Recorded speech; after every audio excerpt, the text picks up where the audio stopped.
Gold trusted gold buyers. మీరు తాకట్టు పెట్టిన బంగారాన్ని విడిపించి ఈ రోజు ఉన్న మార్కెట్ ధరకు కొనబడును.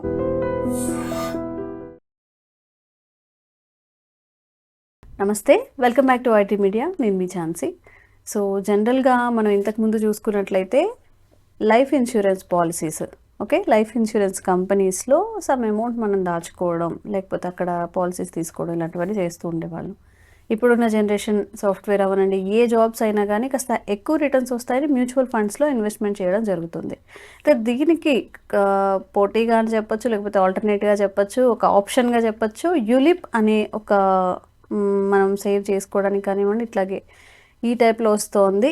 ఈ యూలిప్ అంటే ఏంటి, మ్యూచువల్ ఫండ్స్తో కంపేర్ చేస్తే దీంట్లో ఎలాంటి బెనిఫిట్స్ ఉంటాయి తెలుసుకుందాం. ప్రస్తుతం అంతా ఉన్నారు ఇన్సూరెన్స్ ఏజెన్సీ మెంటర్ రామకృష్ణ గారు. నమస్తే అండి. నమస్తే ఝాన్సీ గారు. ఎలా ఉన్నారు? గుడ్ అండి, మీరు బాగున్నారా? బాగున్నాను. సో జనరల్గా ఇంతకు ముందుతో పోలిస్తే నిజంగా మీరు అన్నట్టు మ్యూచువల్ ఫండ్స్లో ఇన్వెస్ట్మెంట్ చేయడం అనేది పెరిగింది. మోడీ గారు కూడా ఎడ్యుకేట్ చేస్తున్నారు, అందరిని ఇన్వెస్ట్మెంట్ చేయండి, మ్యూచువల్ ఫండ్స్లో దాచుకోకండి, డబ్బుని ఇన్వెస్ట్ చేయండి అని చెప్పి. అవును. యూలిప్ అంటే ఏంటి?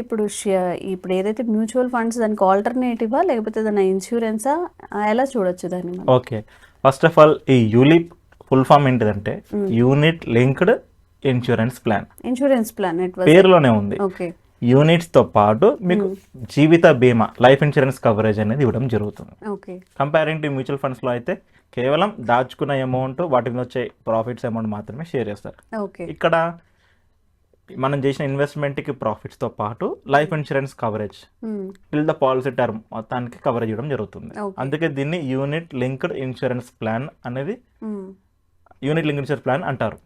ఓకే, ఓకే, నెక్స్ట్ అయితే ఈ యూలిప్కి మ్యూచువల్ ఫండ్స్కి తేడా లైఫ్ ఇన్సూరెన్స్ కవరేజే కాకుండా మనకు కొన్ని ఛార్జెస్ విషయంలో తేడా ఉంటుంది.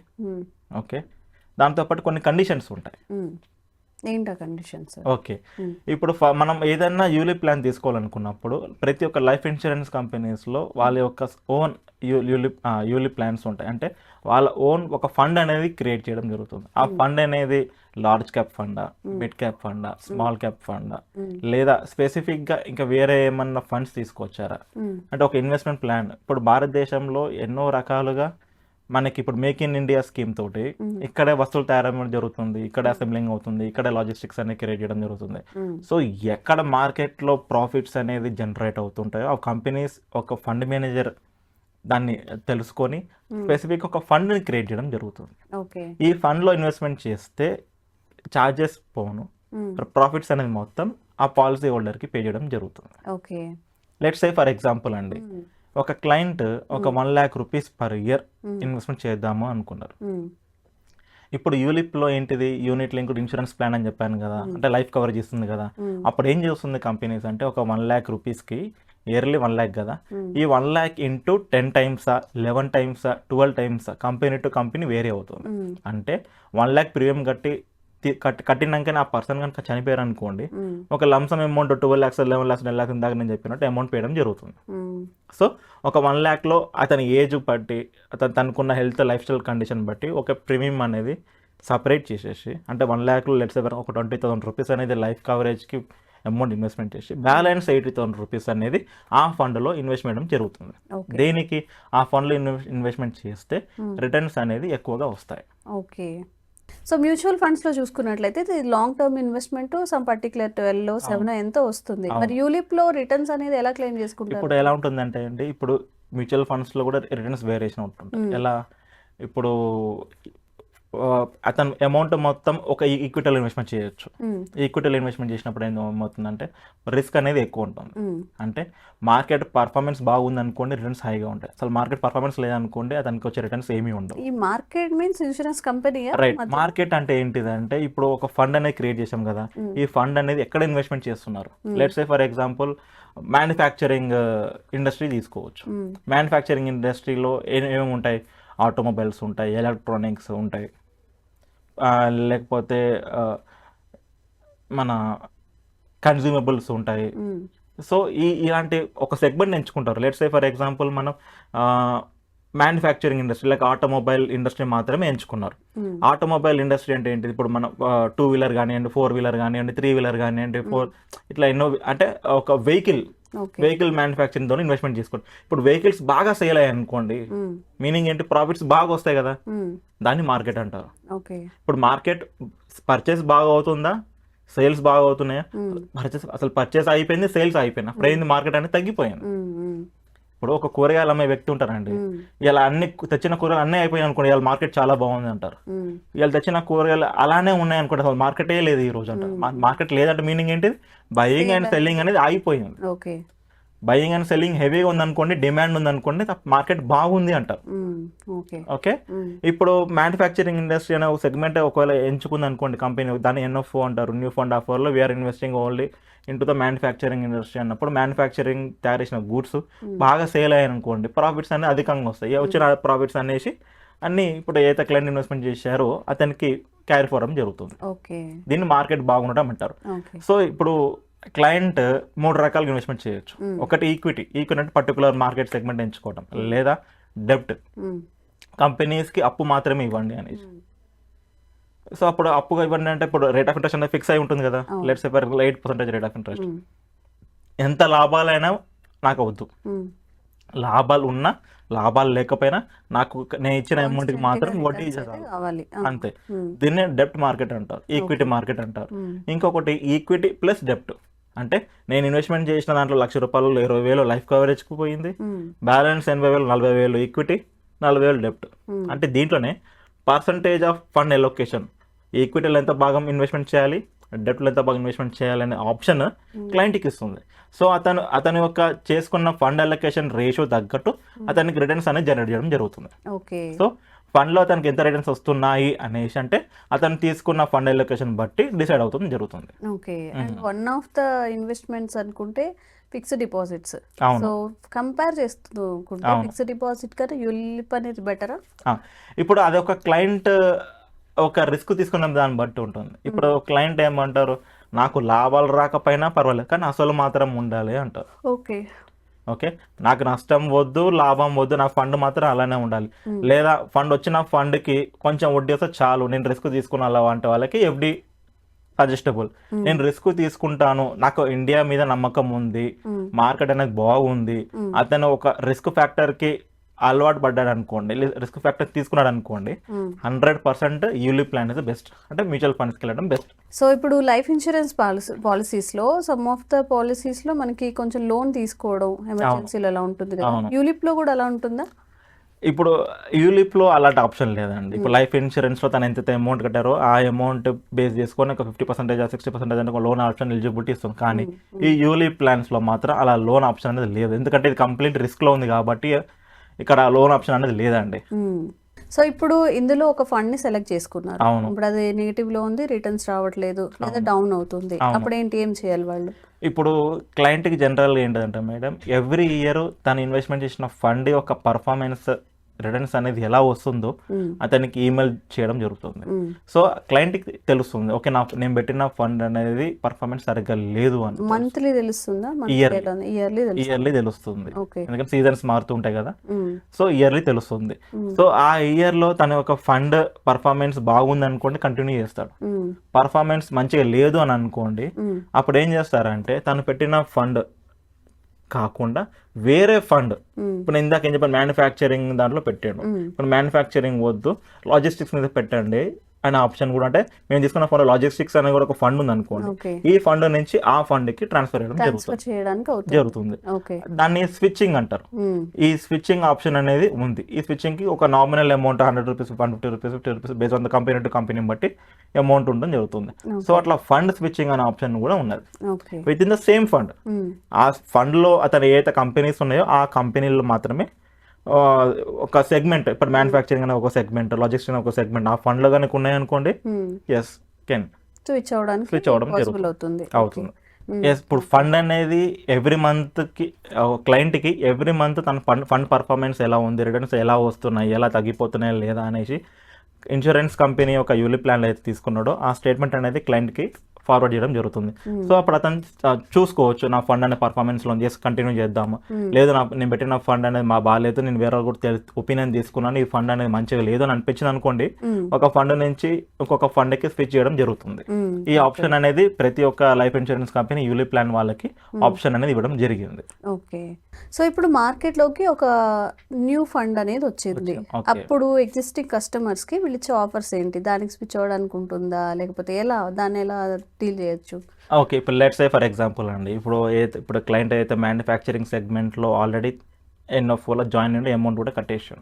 ఓకే, నెక్స్ట్ ఇప్పుడు మీకు తెలిసే ఉంటుంది, మన రీసెంట్గా మనకి ఇండియా పాకిస్తాన్ వార్ జరిగినప్పుడు మన ఇండియాలో వార్ ఫైటర్సే కానివ్వండి, టెక్నాలజీ కానివ్వండి, బాంబులు అనుకోండి, అంటే వెపన్స్ అనేది చాలా బాగా పనిచేసినాయి. అవి మొత్తం ప్రపంచం మొత్తం చూసింది, భారతదేశం తయారు చేసిన యుద్ధ పరిశ్రమలు కానీ అద్భుతంగా పనిచేసాయని తెలిసింది. ఇప్పుడు ఏమవుతుంది, ప్రపంచంలో ఉన్న చాలా కంట్రీస్ ఏం చేస్తున్నాయంటే ఇండియా దగ్గరికి వచ్చి మీ దగ్గర ఉన్న యుద్ధ సామాగ్రిని మేము కొంటాము అనేసి ప్రపోజల్స్ చాలా పెట్టినాయి. అప్పుడు ఏంది, ఇప్పుడు మ్యానుఫ్యాక్చరింగ్, ఇప్పుడు మన ఇండియాలో డిఫెన్స్ సెక్టర్ అనేది పెరుగుతుంది. ఇప్పుడు ఇన్సూరెన్స్ కంపెనీస్ కూడా ఏం చేశారంటే డిఫెన్స్ సెక్టర్ అని చెప్పేసి కొత్త ఫండ్ తీసుకోవడం జరిగింది. ఇప్పుడు ఎగ్జిస్టింగ్ క్లయింట్ ఏం చేస్తారా, ఆల్రెడీ అసలు కొంచెం ముందు తొందరపడ్డాను, ఇప్పుడు డిఫెన్స్ ఫండ్ చాలా బాగుంటుంది, హోప్స్ చాలా ఉన్నాయని అనిపించింది. అప్పుడు ఏం చేస్తారు, ఎగ్జిస్టింగ్ ఫండ్ అయితే ఉందో అక్కడికి నెక్స్ట్ రెన్యువల్ చేసే టైంకి ఈ ప్రీమియమ్స్ కట్టడం ఆపేసి కొత్తగా వచ్చిన డిఫెన్స్ ఫండ్ లోకి ఇన్వెస్ట్మెంట్ చేసుకోవచ్చు. ఈ ఎగ్జిస్టింగ్ ఫండ్ అమౌంట్ అందులోనే ఉంటుంది, ఇప్పటి నుంచి ఈ ఫండ్ లోకి ఇప్పటి నుంచి ఇందులోకి కంటిన్యూ అవ్వచ్చు. అలాంటి ఆప్షన్స్ కూడా ఉన్నది. ఇన్సూరెన్స్ రిలేటెడ్ మాత్రమే కాదు, ఎందులో అయినా ఇన్వెస్ట్మెంట్ చేయొచ్చు యూలిప్ ద్వారా. యూలిప్ ద్వారా చేయొచ్చు. వేరే కొత్తగా ఎన్ఎఫ్ఓ న్యూ ఫండ్ అని క్రియేట్ చేయడం, ఆ ఫండ్ లో తనకి స్కోప్ ఎక్కువ అనిపించింది, లాభాలు ఇందులో బాగా వస్తాయని తనకు అనిపించింది అనుకోండి, ఎగ్జిస్టింగ్ ఫండ్ ని అలానే హోల్డ్ చేసేసి రెస్ట్ ఆఫ్ ది ప్రీమియమ్స్ ఏందున్నా ఇందులో కనుకోవచ్చు. దీన్ని ఏమంటారంటే ప్రీమియం రీడైరెక్షన్ అంటారు మేడం. ఎస్, ఆప్షన్ ఉంది. సో ఏదైనా ఒక ఫండ్ పర్ఫార్మెన్స్ చాలా బాగుంది, సో మనం ప్రీమియం పెంచుకునే అవకాశం ఉంటుందా? 100% ఉంది. ఇప్పుడు ఎగ్జిస్టింగ్ నేను ఒక 1 lakh ఇన్వెస్ట్మెంట్ చేశాను, నాకు మంత్లీ రిపోర్ట్స్ వస్తున్నాయి, ఫైనాన్షియల్ రిపోర్ట్స్ వస్తున్నాయి, దాంట్లో పర్ఫార్మెన్స్ అనేది చాలా బాగుంది. సో నేనేం చేస్తానంటే నాకు వేరే సేవింగ్స్ ఆప్షన్స్ ఉన్నాయి, అవి క్యాన్సిల్ చేసుకొని ఆ సేవింగ్స్ అమౌంట్ ఇప్పుడు నేను ఇందులోనే పెట్టుకుంటానంటే ఆప్షన్ ఉంది. ప్రీమియం 1 lakh నుంచి 1.5 lakh చేసుకోవడమా, 2 lakh చేసుకోవడమా అనేది ఎంత అమౌంట్ అనేసి మనకి ప్రీమియం పెంచుకునే ఆప్షన్ ఖచ్చితంగా ఉన్నది. సో ఎప్పుడైనా మనకి ఫైనాన్షియల్ క్రైసిస్, ఫైనాన్షియల్ సిచ్యువేషన్స్ బాగాలేదు, ప్రీమియం కట్టడం ఆపేశారు, సో అప్పుడు ఏం జరుగుతుందంటే మేడం, ఇప్పుడు యూలిప్ ప్లాన్ లో ఒక కండిషన్ ఏంటిదంటే, యూలిప్ ప్లాన్ వన్స్ నువ్వు జాయిన్ అయ్యావంటే ఫస్ట్ 5 years నీకు లాక్ పీరియడ్ ఉంటుంది. ఆ 5 years లోపు నువ్వు క్యాన్సిల్ చేసుకున్నా వద్దు అనుకున్నా 5 years తర్వాతనే విత్డ్రాల్ ఆప్షన్ ఉంటుంది, అప్పుడు మాత్రమే తీసుకోవాలి. అప్పుడు ఏమవుతుంది, ఇప్పుడు ఇతను 1 year కట్టాడు, సెకండ్ ఇయర్ ఆపేశాడు అనుకోండి, ఆ అమౌంట్ ఇతను కావాలంటే 5 years వెయిట్ చేయాల్సింది. మెచ్యూరిటీ పీరియడ్ ఉన్న తర్వాత వస్తుంది. ఈ లోపు ఏమైనా ఛార్జెస్ ఉంటే ఆ ఛార్జెస్ పోను, ఈ 5 years waiting company charges allocate చేసింది అనుకుంటే ఆ ఛార్జెస్ పోను, 5 years తర్వాత ఆ అమౌంట్ అనేది క్లయింట్కి ఇవ్వడం జరుగుతుంది. ఒకవేళ విత్ ఇన్ 15 days లోపే క్యాన్సలేషన్ చేసుకున్నారనుకోండి, ఎలాంటి ఛార్జెస్ ఏం లేవు. యూలిప్ ప్లాన్ జాయిన్ అయిన విత్ ఇన్ 15 days లోపే, 15 working days లోపే పాలసీ క్యాన్సిల్ చేసుకుంటే 100% అమౌంట్ దానికి ఇవ్వడం జరుగుతుంది. ఓకే. సో అసలు నా వల్ల కాలేదు, నేను సరెండర్ చేసే పాలసీ అనుకుంటున్నాను, అక్కడ కూడా 5 years ఆగిన తర్వాత ఇది ఏదైతే మనం అమౌంట్ చేసామో అది మనకు వస్తుంది. ఎందుకంటే ఆల్రెడీ ఈ అమౌంట్ అనేది వేరే దగ్గర ఇన్వెస్ట్మెంట్ చేసేసారు ఆల్రెడీ. చేసినాక ఫండ్ అమౌంట్ మధ్యలో విత్డ్రా చేసుకుంటే అక్కడ రిటర్న్స్ అని తగ్గిపోతాయి. సో ఇతని వల్ల వేరే వాళ్ళకి ఇంపాక్ట్ పడుతుంది కాబట్టి 5 years వరకు మాత్రమే టైం ఇస్తుంది. 5 years తర్వాత క్యాన్సలేషన్ చేసుకుంటే అమౌంట్ ఇస్తుంది, ఈ లోపు క్యాన్సిల్ చేసుకుంటే 5 years తర్వాతనే ఇస్తుంది. సరెండర్ చేశాను నేను మళ్ళీ నాకు ఫైనాన్షియల్ సిచ్యువేషన్ మంచిగా అయింది, మళ్ళీ పెట్టాలి అట్లా పెట్టుకోవచ్చా? ఎస్, అప్పుడు కంపెనీకి ఒక అప్లికేషన్ పెట్టుకోవాలి. ఇప్పుడు I would like to continue my policy, existing policy, నేను so and so date on cancellation, I mean premiums కట్టలేకపోయాను, బట్ ఇప్పుడు కట్టుకుంటాను అనుకుంటే బేస్డ్ ఆన్ హెల్త్ కండిషన్. ఇప్పుడు ఇతను హెల్త్ కండిషన్ ఎలా ఉంది, ఎందుకంటే ఇప్పుడు కట్టిన అమౌంట్ లో ఇన్సూరెన్స్ అమౌంట్ కూడా తీసుకుంటుంది కాబట్టి అతను ఒక హెల్త్ కండిషన్ ఎలా ఉందో అంత బాగానే ఉంది అనుకుంటే ఎస్, కంపెనీ ఒక ఆప్షన్స్ కంటిన్యూ చేసుకోవచ్చు అని ఆ కంపెనీ డిస్క్రిప్షన్ ఉంటుంది. 99% హెల్త్ బాగుంటే కంపెనీ కంటిన్యూ చేస్తుందండి. అండ్ ఓవరాల్ గా ఎవరెవరు ఎలిజిబుల్ ఈ యూలిప్ ప్లాన్ తీసుకోవాలి అంటే? ఇప్పుడు ULIP plan simple madam, 18 years cross అయిన ప్రతి వ్యక్తి ఇన్సూరెన్స్ ప్రపోజల్ తీసుకోవచ్చు. టిల్ 55-60 ఒక్కొక్క కంపెనీలో ఒక్కొక్క ఏజ్ లిమిట్ అనేది ఉంది. ఆ ఏజ్ పారామీటర్స్ వచ్చిందంటే తన ఎలిజిబిలిటీ. ఇక్కడ తను ఒక ఇన్కమ్ సోర్స్ కూడా డిక్లరేషన్ చేయాల్సిన పరిస్థితి. తను ఎంత అమౌంట్ ప్రీమియం కడుతున్నాడు, ఆ కట్టాల్సిన ప్రీమియం అనేది తనకి ఎలిజిబిలిటీ ఉందా లేదా చూసుకుంటాం. ఎందుకంటే ఇక్కడ ప్రతి ఒక్క ఇన్సూరెన్స్ కంపెనీస్ మన ఫారెన్ ఫండ్స్ సంథింగ్ ఏదో ఉంది అంటే అక్రమ మనీ లాండరింగ్. ఇప్పుడు ప్రతి ఇన్సూరెన్స్ కంపెనీలో మనీ లాండర్స్ కి కొన్ని గైడ్ లైన్స్ ఉంటాయి. మనీ లాండర్స్ జరగకుండా చూసుకునే బాధ్యత లైఫ్ ఇన్సూరెన్స్ కంపెనీ కూడా తీసుకుంటారు. సో ఇప్పుడు ఒక పర్సన్ అతను ఆటో రిక్షా ఉంది, ఎగ్జాంపుల్ ఆటో రిక్షా డ్రైవర్, తనకి మంత్లీ సంపాదించడం హార్డ్లీ ఒక 50,000 లోపే సంపాదిస్తాడు. అలాంటి పర్సన్ ఒకటే 3 lakhs పేమెంట్ చేస్తా అని ఎవ్రీ ఇయర్ పేమెంట్ చేస్తా అని కమిట్మెంట్ అయ్యాడు అనుకోండి, ఒక డౌట్ వస్తుంది. మేబీ తను కట్టలేకపోవచ్చు, ఎక్కడి నుంచి తీసుకొస్తున్నారు. సో అక్కడ కొన్ని గైడ్ లైన్స్ ఉంటాయి. సో అతను ఒక ఇన్కమ్ పారామీటర్స్ తగ్గట్టు అమౌంట్ అనేది ఇంత అమౌంట్ అని లిమిట్స్ ఉంటాయి. ఆ లిమిట్స్ లో సాటిస్ఫై అయిందంటే అమౌంట్ ఎంతైనా కట్టుకోవచ్చు. అంటే ఇప్పుడు హెల్త్ ఇష్యూస్ ఉన్నాయి, ఇన్సూరెన్స్ అంటే లైఫ్ ఇన్సూరెన్స్. యా, ఇప్పుడు ఇది యులిప్ ఇన్సూరెన్స్ గురించి మనం మాట్లాడుకుంటున్నాం కదా. ఈ కేటగిరీలో ఇఫ్ క్రానికల్ క్యాన్సర్స్ కానీ, షుగర్ లాంగ్ టైమ్ లో ఉన్నా కానీ, బీపీ ఇలాంటి వాళ్ళు ఉంటారు కదా, వాళ్ళు తీసుకోవచ్చు, ఇది ఎలిజిబుల్ అవుతారా వాళ్ళు? అది మెడికల్ అండ్ అండర్ డిసిషన్ తీసుకుంటారండి. మాక్సిమం వీళ్ళకి పాలసీస్ రావు. ఓకే, ఎందుకంటే ఇక్కడ కట్టాల్సిన, ఇప్పుడు అతను 1 lakh కట్టడానికి రెడీగా ఉన్నారు, కానీ ఇతనికి రిస్క్ జరిగితే కంపెనీ దానికి 10 times 12 times అమౌంట్ కూడా ఇవ్వాలి కదా. సో అందుకని వాళ్ళకి ఎలిజిబిలిటీ రాదు, ఎలిజిబిలిటీ పోతుంది. క్లాజెస్ అప్లైడ్ అన్నమాట. తన హెల్త్ కండిషన్ బాగుంటేనే, లైఫ్ కండిషన్ బాగుంది అంటేనే దీనికి ఎలిజిబిలిటీ, అసలు లేకపోతే ఎలిజిబిలిటీ రాదు. Okay okay.